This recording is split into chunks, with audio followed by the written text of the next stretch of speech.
ఎడాపెడా అప్పులు చేస్తూ రాష్ట్రాన్ని అడుగడుగున దోపిడీ దిశగా నడిపిస్తున్నారు సీఎం చంద్రబాబు. రాజధాని పేరుతో అధిక వడ్డీలకు అప్పులు చేసి ప్రజలపై భారం మోపడమే కాకుండా అంతులేని దుబారా చేస్తూ ఇంజనీరింగ్ వర్గాలని ఆశ్చర్యపరుస్తున్నారు. తాత్కాలిక అసెంబ్లీ, హైకోర్టు భవనాలపై వందల కోట్లు ఖర్చు చేసి ఇప్పుడు శాశ్వత నిర్మాణాలతో ఆ డబ్బును వృధా చేసింది కూటమి ప్రభుత్వం. ఇక తుది వ్యయం ఎంతవుతుందో అన్నది పెద్ద ప్రశ్నగా మారింది. రాజధాని అమరావతిలో చంద్రబాబు సర్కార్ దుబారా వ్యయానికి హైకోర్టు, అసెంబ్లీ, శాశ్వత భవనాల నిర్మాణ పనులు మరో నిదర్శనంగా నిలుస్తున్నాయి.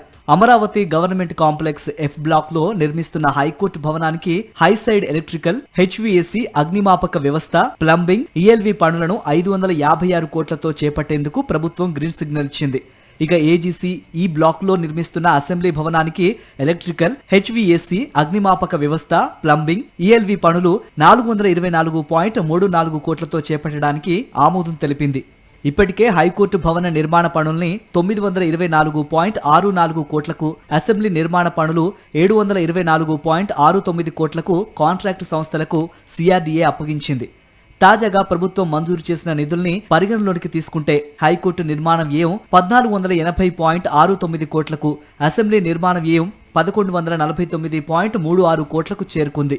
దీంతో చదరపు అడుగు నిర్మాణ వ్యయం అసెంబ్లీ భవనానికి 10,244.07 రూపాయలు, హైకోర్టు భవనానికి 7,286.03 రూపాయలకి పెరిగింది. గతంలో తాత్కాలిక సచివాలయ భవనాల నిర్మాణ పనుల్ని చదరపు అడుగుకు సగటున 3,350 రూపాయల చొప్పున కాంట్రాక్టర్లకు అప్పగించారు. కానీ వాటి నిర్మాణం పూర్తయ్యేసరికి అడుగు చదరపు వ్యయం 19,183 రూపాయలకు చేరింది. ఇప్పుడు శాశ్వత అసెంబ్లీ, హైకోర్టు భవనాల నిర్మాణం పూర్తయ్యే నాటికి ఈ వ్యయం ఇంకెంతకు చేరుతుందోనని అధికార వర్గాలు లెక్కలు వేస్తున్నాయి. ఇప్పటికే తాత్కాలిక అసెంబ్లీ, తాత్కాలిక హైకోర్టు భవనాలను చంద్రబాబు సర్కార్ వందల కోట్ల రూపాయలు వెచ్చించి నిర్మించింది.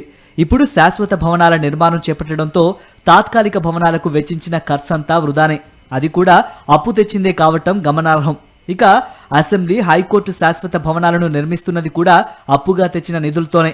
అవసరమైన మేర కంటే భారీగా నిర్మిస్తుండటం వల్ల భవనాల నిర్మాణ వ్యయం పెరుగుతోంది.